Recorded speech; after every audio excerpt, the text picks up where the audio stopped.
कैफियत स्थिति। पूज्य महात्मा जी के यहाँ सुबह की पूजा की, बहुत गहरी हुई। इतनी गहरी थी कि आँख खुलना नहीं चाहती थी, और यदि एक बार खुली भी तो फिर बंद हो गई, और वही हालत फिर तारी हो गई। दूसरे दिन कल की तरह पूजा में घनी हालत तो नहीं थी, यानी कुछ कम घनी थी, अर्थात खबर कल की अपेक्षा ज़्यादा थी। मगर जी खूब लगा रहा और ख्यालात नहीं रहे। तहरीर व्याख्या। पहले दिन की हालत दिमाग के मुकाम की थी और जनाब किबला चिट्टा जी साहब की तरफ से थी, जिसे वह भी ईश्वर दत्त तवज्जो कहा जाता है। पहले दिन की हालत दिमाग के मुकाम की थी और जनाब किबला चिट्टा जी साहब की तरफ से थी, जिसे ईश्वर दत्त तवज्जो कहा जाता है। मगर आज दूसरे दिन की तवज्जो जिमनी गौड़ थी, यानी जिसके सामने बैठे हैं उसके तुफैल से थी। पहले वाली तवज्जो बहुत कम और ख़ास मौके पर श्री गुरु महाराज की खास मेहरबानी से होती है। और गौर करने के बाद यह भी तहरीर फरमाएं कि दिमाग के किस हिस्से में पसीना ज़्यादा आता है, खासकर खाना वगैरह खाने के वक्त या बाद में, इसका कुछ अंदाज़ा अच्छा लगता है। दिमाग की तक़वियत का कुछ बाहरी बंदोबस्त हो तो अच्छा है। तू है की क्रिया तो आप करते हैं, उसको दिमाग के शब्द के साथ किया करिए। तू है की क्रिया जो आप करते हैं, उसको दिमाग के शब्द के साथ किया करिए। यह ज़रूरी नहीं है कि हर शख्स को शब्द मालूम पड़े। नीचे लिखी 5 में से एक बात ज़्यादा मालूम पड़ती है, शब्द, रूप, रस, गंध, स्पर्श।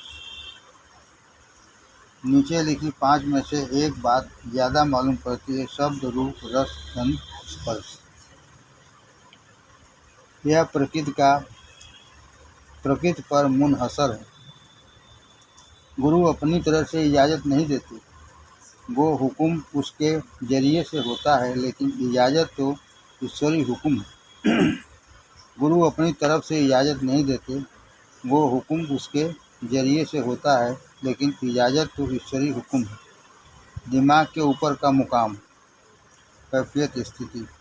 हालत यह रही कि बाखबरी थी, मगर तबीयत लगी रही। न शब्द था, न तेज़ी थी। जिधर देखिए उधर ही स्वच्छता और आकाश की तरह सफाई और एक रस नज़र आता था। तहरीर व्याख्या। आपने फरमाया कि दिमाग के 3 हिस्से होते हैं, दाहिना हिस्सा, बायां हिस्सा और पीछे का हिस्सा। आज जो नया मुकाम खुला है वह इन तीनों के ऊपर है, और उसका सेंटर भी उन तीनों से ऊपर है, और यह कुल दिमाग को कंट्रोल करता है। इसके ऊपर एक और मुकाम का सेंटर है जो दिल और दिमाग दोनों को एक ही साथ कंट्रोल करता है। आज का जो सेंटर है उसका तत्व आकाश है, जिसका कोई रूप और रंग नहीं है। न दुनिया की कोई फिक्र, न दीन की फिक्र और न हालत की खबर। न दुनिया की कोई फिक्र, न दीन की फिक्र और न हालत की ही खबर। बगैर हालत के ही खबर बहुत ही लतीफ़, यानी सूक्ष्म हालत है। हिरण्यगर्भ अवस्था शायद यही है। फनाइयत व अस्तित्व की अवस्था। कैफियत स्थिति। आज तबीयत अच्छी रही, हालांकि चौकीदारी और फनाइयत ठीक से नहीं हो सकी, बिल्कुल ही नहीं बनती है, याद भूल जाती है। तहरीर व्याख्या। भूल जाना भी एक तरह की फनाइयत, विलीन हो जाना है, क्योंकि सबसे ऊंची हालत भी यही है कि न अपनी याद है और न गुरु की याद है और काम होता रहे। सबसे ऊंची हालत भी यही है कि न अपनी याद है और न गुरु की याद है और काम होता रहे। लेकिन हो इस तरह पर जैसा कि फनाइयत में होता है। तो दरअसल यही सच्चा फनाइयत है। पहले थिंक फिर फील और उसके बाद आखिरी दर्जा रियलाइज करने का है। पहले थिंक फिर फील और उसके बाद आखिरी दर्जा रियलाइज करने का है। तीनों चलती हैं, कोई कम कोई ज़्यादा। असली मकसद अपने आप को भूलकर गुरु की मर्जी के मुताबिक स्वाभाविक तौर पर सब आचरण और व्यवहार होने लगे। असली मकसद अपने आप को भूलकर गुरु की मर्जी के मुताबिक स्वाभाविक तौर पर सब आचरण और व्यवहार होने लगे और ख्वाब में भी हमको जुदाई या दूरी का ख्याल पैदा न हो, तो स्थित प्रज्ञ अवस्था गालबन इसी को कहेंगे। स्वाभाविक तौर पर सब आचरण व व्यवहार होने लगे और ख्वाब में भी हमको जुदाई या दूरी का ख्याल पैदा न हो। ख्वाब में भी हमको जुदाई या दूरी का ख्याल पैदा न हो, तो स्थित प्रज्ञ अवस्था गालबन इसी को कहेंगे। राम तेरी मर्जी पूरी हो पहले ज़बान से कहते कहते फिर दिल में कहने लगते हैं, यानी दिल चाहने लगता है और एग्री करता है, फिर सचमुच ही उससे प्रसन्नता होती है। राग द्वेष खत्म हो जाते हैं। इंडिविजुअली स्वतः यूनिवर्सली ईश्वर तत्व में फना हो जाती है। इखलाक हमीद श्रेष्ठ से मालामाल हो जाता है। गुरु के सब अवसाफ हमीद गुण पैदा होना शुरू हो जाते हैं। चौथा, पहले यह ईश्वरी रहते हैं, कभी हुए कभी नहीं, बाद में अपनी मेहनत से, और इसके बाद में जब चाहो आ जाए हो जाते हैं। अर्थात फिर प्रोसेस अपने आप ऑटोमेटिकली चल रहा है। किसी को एहसास होता है, किसी को नहीं। गुरु भृंगी कीड़े की तरह अपना शब्द सुना सुना कर अपने रंग में रंग लेते हैं और अपना सा बना लेते हैं। यही फनाइयत है।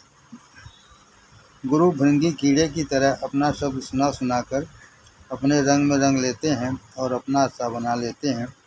यही फनाइयत है।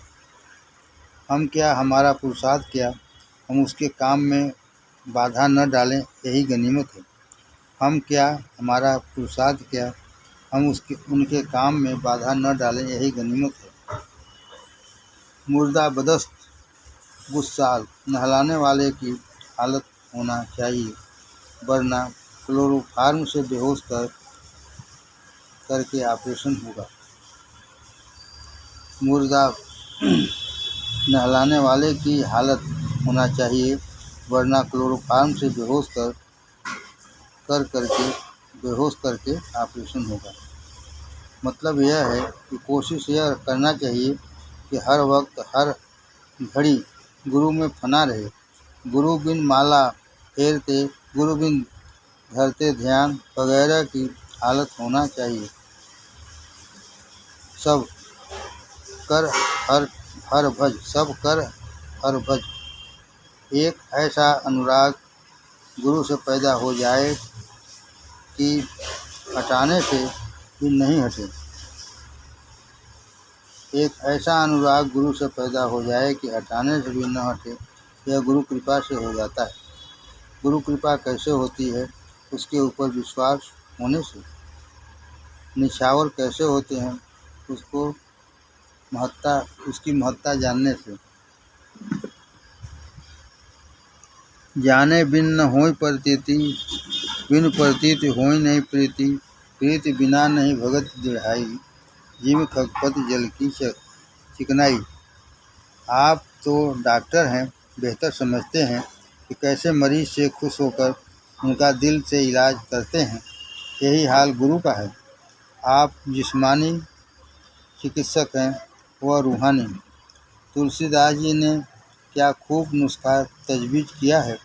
सतगुरु वैद बचन विश्वासा, संयम यह न विषय कै आशा, रघुपति भगत सजीवन मूरी, अनुपान श्रद्धा मत पूरी। यही विधि भले सो रोग न साहि, नाहि न जतन कोट नहीं जाहि।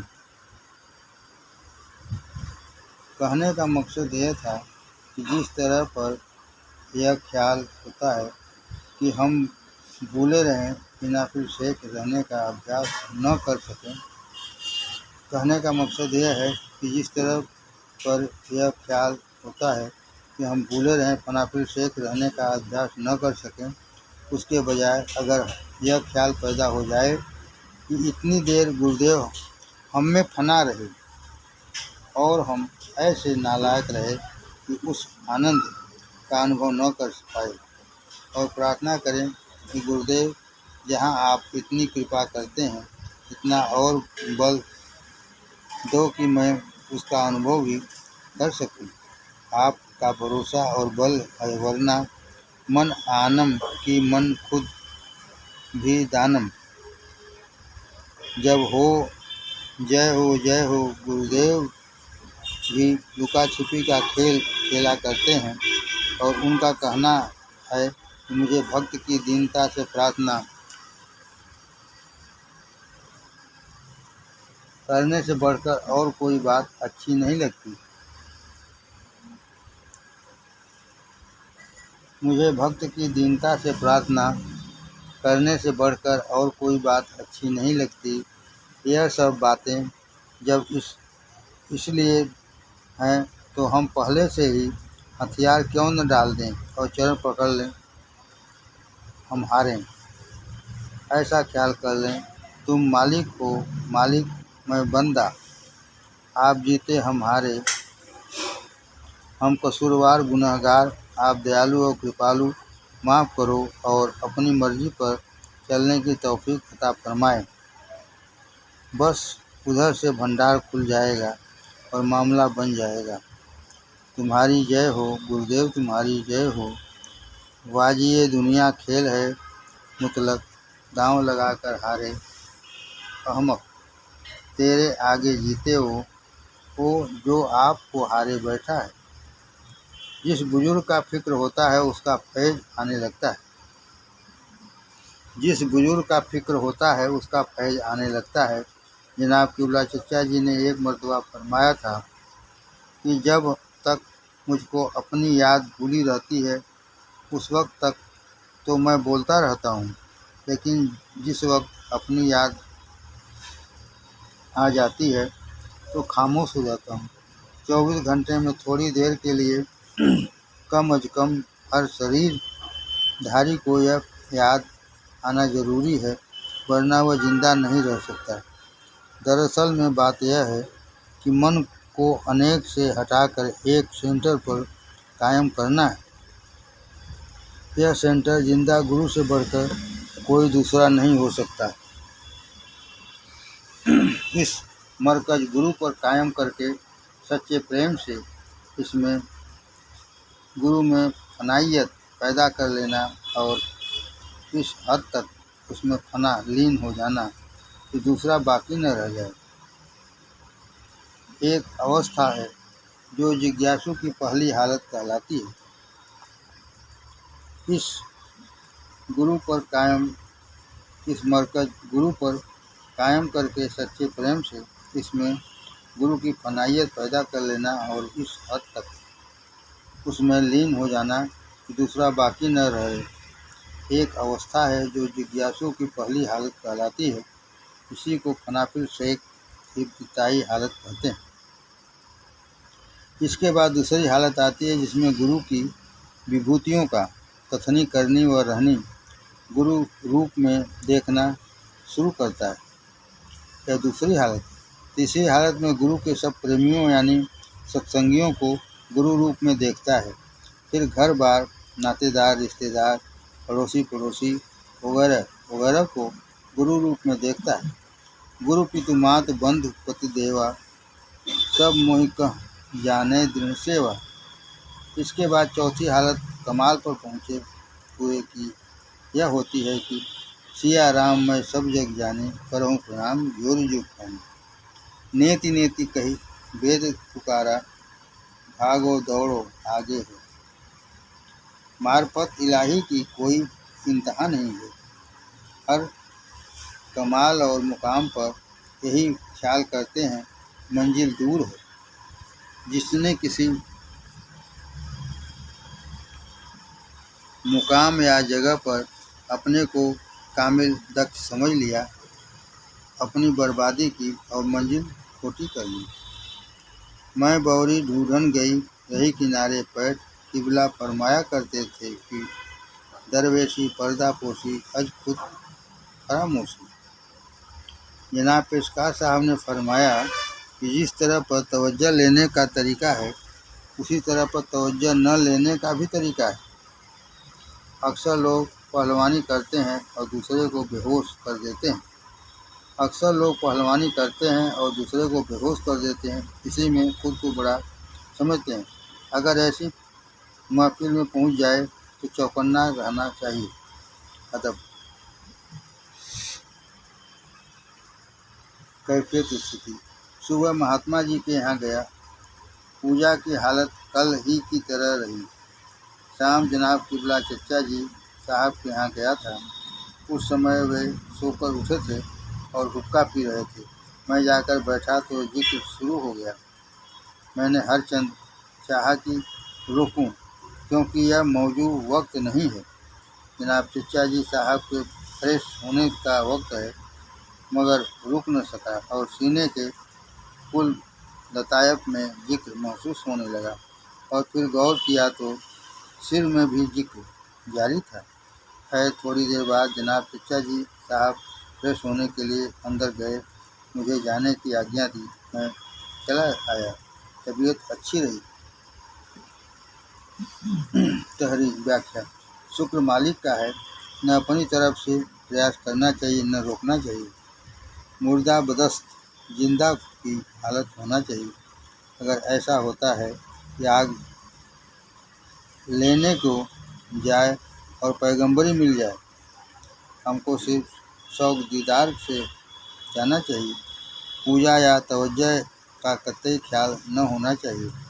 हाँ, अदब का लिहाज ज़रूरी है, और सबसे बड़ा अदब यह है कि अपना कल्ब गुरु के कल्ब के सामने कर दे।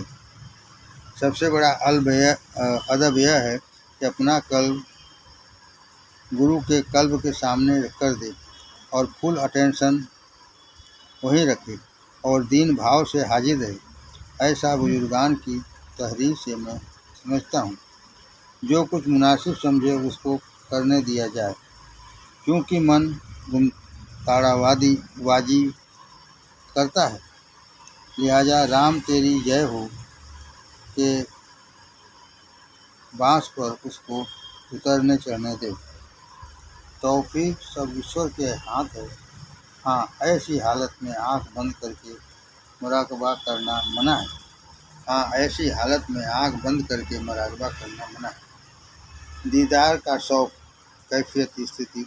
आज सुबह श्री पूज्य महात्मा जी के यहाँ हस्व मामूल सदा की भांति पूजा की। पहले तो कल्ब और सीने के दीगर मुकामों में जिक्र मालूम हुआ।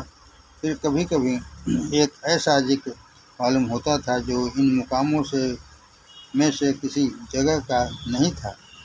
दिमाग में भी देखने से नहीं मालूम होता था, और कभी कुछ थोड़ा सा मालूम होता था। कभी ऐसा लगता था कि तबीयत बिल्कुल नहीं लगी, और कभी ख्याल होता था लग रही है। गर्चे की अजीब हालत रही। यह नई हालत मालूम होती है जो अभी जमी नहीं है। तहरीर। कई बार नुमाइशबीनी का चस्का पड़ जाता है। यह मायूस दोषपूर्ण बतलाया गया। इसको दीनता और व्याकुलता के साथ दीदारे शौक से पूजा करना चाहिए। साथ ही एक माहिर की तरह उनकी बारीकियों और वहाँ की पूरी हालत का पता भी हासिल कर लेना चाहिए। मकसद कुर्ब व करीब है, सिफात इलाही क्या तू ही है, यह बात दिल में बसअत फैलाव पैदा होने से होती है। बसाइत तो दरअसल में वहाँ है ही। हमने वहमी और ख्याली तंगी व तारीकी की दीवारें खड़ी कर रखी हैं। यह भगवत प्रेम और भगवत नाम के जब से जैसे जैसे मुनहनिक तल्लीन होती जाएंगी, वैसे भगवान का विराट रूप दर्शन अपने आप होता जाएगा। ज़रूरत प्रेम पूर्वक नाम जपने की है, सब अपने आप खुलता जाएगा। जैसा जैसा खुलता जाएगा, गुरु की अजमत उतनी ही ज़्यादा समझ में आएगी और उसी मिक़दार से उनसे प्रेम पैदा होता जाएगा। प्रेम शकल का ही होता है और उनकी रहनी सहनी का भी। करनी करे सो पुत्र हमारा, कथनी करे सो नाती, रहनी रहे सो गुरु हमारा, हम रहनी के साथी। जनाब क़िबला चचा जी महाराज के पास बैठकर सिर्फ पूजा करने का वक्त निकल गया। अब तो उनकी रहनी सहनी का ही सबक सीखने का ज़रूरत है और कोई भी उनकी बात सीख कर अपने में उतारने की कोशिश करना फ़र्ज ऐन है। इससे विद्या फलवती होगी। जो बात अच्छी लगे डायरी में नोट किया और उतारना शुरू कर दिया।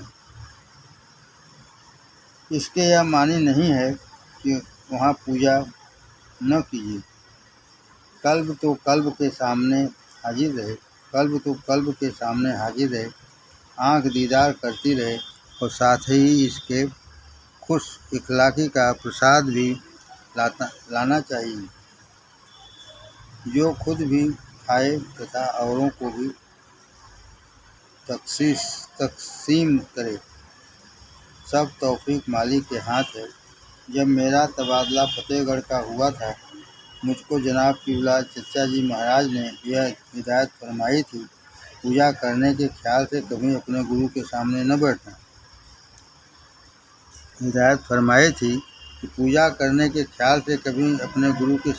बैठना।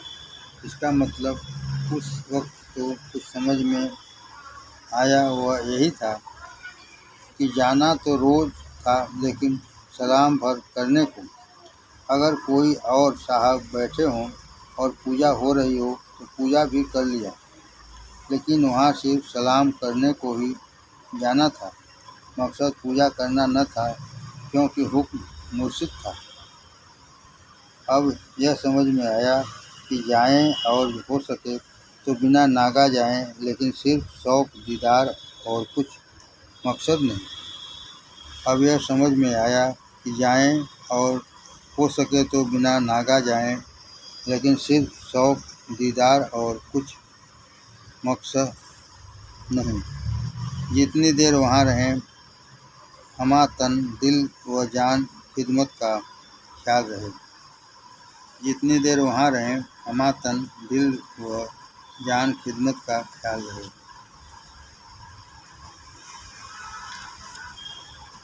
यह पूछने पर कि यह कैसे होगा, आपने फरमाया, कल्ब तो कल्ब के मुकाबिल में रहे, सिर्फ खिदमत के ख्याल से कि उनके जी में जो बात हो वह मैं बिना कहे कर दूँ।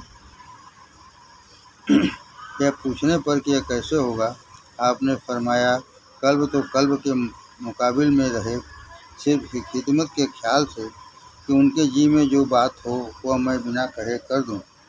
इंद्रियां सब उस तरफ खिदमत के ख्याल में से हाजिर रहें और जान कुर्बान उन पर रहे। सिर्फ जितनी देर बैठें उनके चेहरे मुबारक को देखता रहे और चेहरे से भांपता रहे, क्या चाहते हैं। यदि फ़ौरन कर सकता हो तो तुरंत खिदमत को कर दे या उसका बंदोबस्त कर दे या करा दे, वरना दुआ करे, शुरू में दिक्कत होगी और बाद में आसान हो जाएगा। नाम और नामी कैफियत स्थिति। आज सुबह पूजा में पूज्य महाराज जी के यहाँ गया। वहाँ पर तबीयत लगने की हालत ऐसी है कि पहले जी गहरी हालत तारी हुआ करती थी, अब नहीं है, बल्कि तबीयत लगी रहती है और मालूम ऐसा होता है कि सब कुछ देख और सुन रहे हैं। साथ ही शरीर एक खास किस्म का बहुत बारीक लताफत के साथ है। आज दो बातें खास हुई। एक तो आज का यह शब्द जो सुनाई देता था वह एक धमाका सा था, कल्ब के शब्द को तरफ खटाखट नहीं था।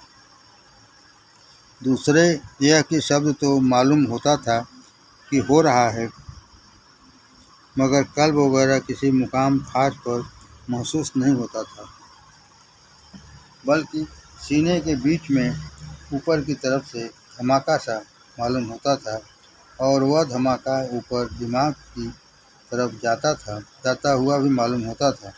पहले तो ऐसा ख्याल हुआ कि यह कल्ब की टंकोर दिमाग तक है, मगर गौर करने से पता चला कि यह वह नहीं है, क्योंकि वह ज़्यादा साफ और कल्ब व दिमाग में खास टंकोर के साथ तजुर्बा किया गया है। अतः यह ख्याल में पैदा हुआ कि झूठा शब्द या मेरा वहम है, मगर वाकई में बात और ही थी। तहरीर। नाम के द्वारा नामी का ध्यान करना चाहिए। नाम के द्वारा नामी का ध्यान करना चाहिए। जब नाम सुनते हैं तो उसके नामी में फना होने की कोशिश करना चाहिए। इस हालत में शब्द होता रहेगा, लेकिन उसके साथ नहीं हो सकता है, जैसा कि अब तक ज़बान से ही कल्ब वगैरह पर करते जाते थे, क्योंकि अभी तक जो शब्द होता था वह ऐसा होता था जैसा किसी बर्तन में कतरा कतरा बूंद टपके, लेकिन अब तो शब्द होता है वह धार की तरह है। वह दिमाग से कल्ब तक मालूम पड़ता है। एक खास तरह का महसूस होगा जो अपने आप होगा। इसी को कबीर साहब ने कहा है, मेरा ईश्वर मुझको भजे। इस शब्द में फैलाव अपने आप गुरु महाराज की कृपा से मालूम पड़ेगी। इसी में महब होकर मगन और मस्त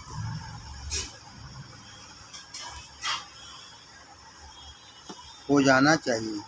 जैसा कि कबीर साहब ने फरमाया है, कर से जपूं न मुँह से जपूं, जिह्वा से न कहूँ राम, राम जपत मुझको फिरें हम पावें विश्राम। यानी मालिक खुद बंदे को अपने में फना करता है।